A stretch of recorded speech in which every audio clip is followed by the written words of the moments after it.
According to Oxford Languages and Google, the definition of a sport is an activity involving physical exertion and skill in which an individual or team competes against another or others for entertainment. Now, if you need physical exertion and skill and entertainment, how is dance not considered a sport? It should be. Today, I'm going to be talking to you about how, due to its intense physicality, dance should be considered a sport. My reasons are: 1, professional dancers undergo the same amounts of training than that of professional athletes. 2, football players tend to use ballet in their training. And 3, because it's not considered a sport, so many young individuals, more specifically young boys, end up getting bullied. For my first point, professional dancers do undergo the same amounts of training hours than that of professional athletes. According to New York City ballerina Indiana Woodard, her day starts off with a 10 a.m. to 11:30 a.m. warm-up class, and then rehearsal will typically go from 12 p.m. to 7 p.m. But during a performance season, rehearsals will end at 5:30, and then the dancers will head to the theater to perform from 7:30 to 10:30. And this can actually end up being a 7-day-a-week endeavor. Now, compare that to 23-time Olympic gold medalist Michael Phelps, who trains 5 to 6 hours a day, 6 days a week. There's not much of a difference in that schedule. I myself used to be a competitive swimmer for 8 years, and I would average 17 to 20 hours a week in the pool. But when I became a dancer, I would average 17 to 20 hours in the studio.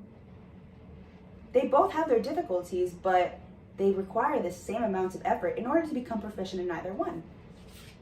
Continuing on with my next point, football players actually tend to use ballet in their training. According to an interview with CBS Sports, NFL football player Steve McClendon says it's harder than anything else I do. Because he adds ballet in his training, it actually keeps him from injuries in his feet, ankles, and knees, which is something that ballet focuses on whenever you train in it.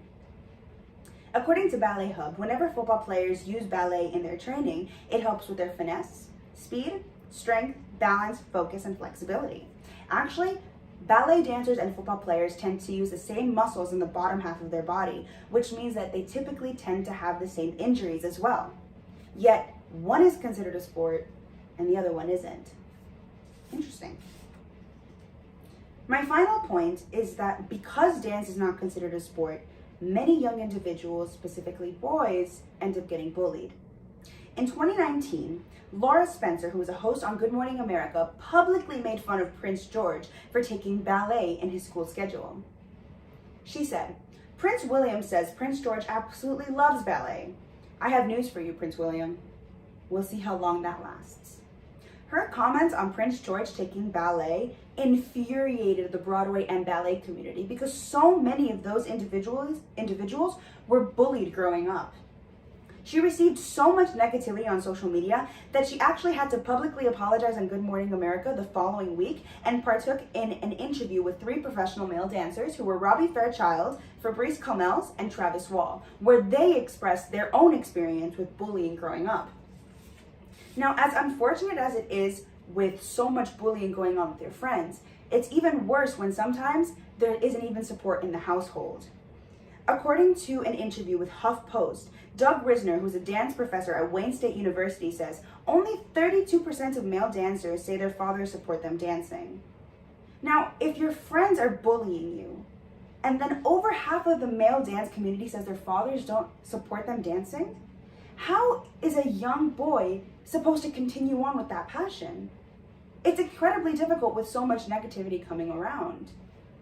It's that type of toxic mentality that perpetuates the idea that dancing is not masculine enough, which is extremely unfortunate because ballet and dance is such a beautiful art form that requires so much physical, emotional, and mental strength.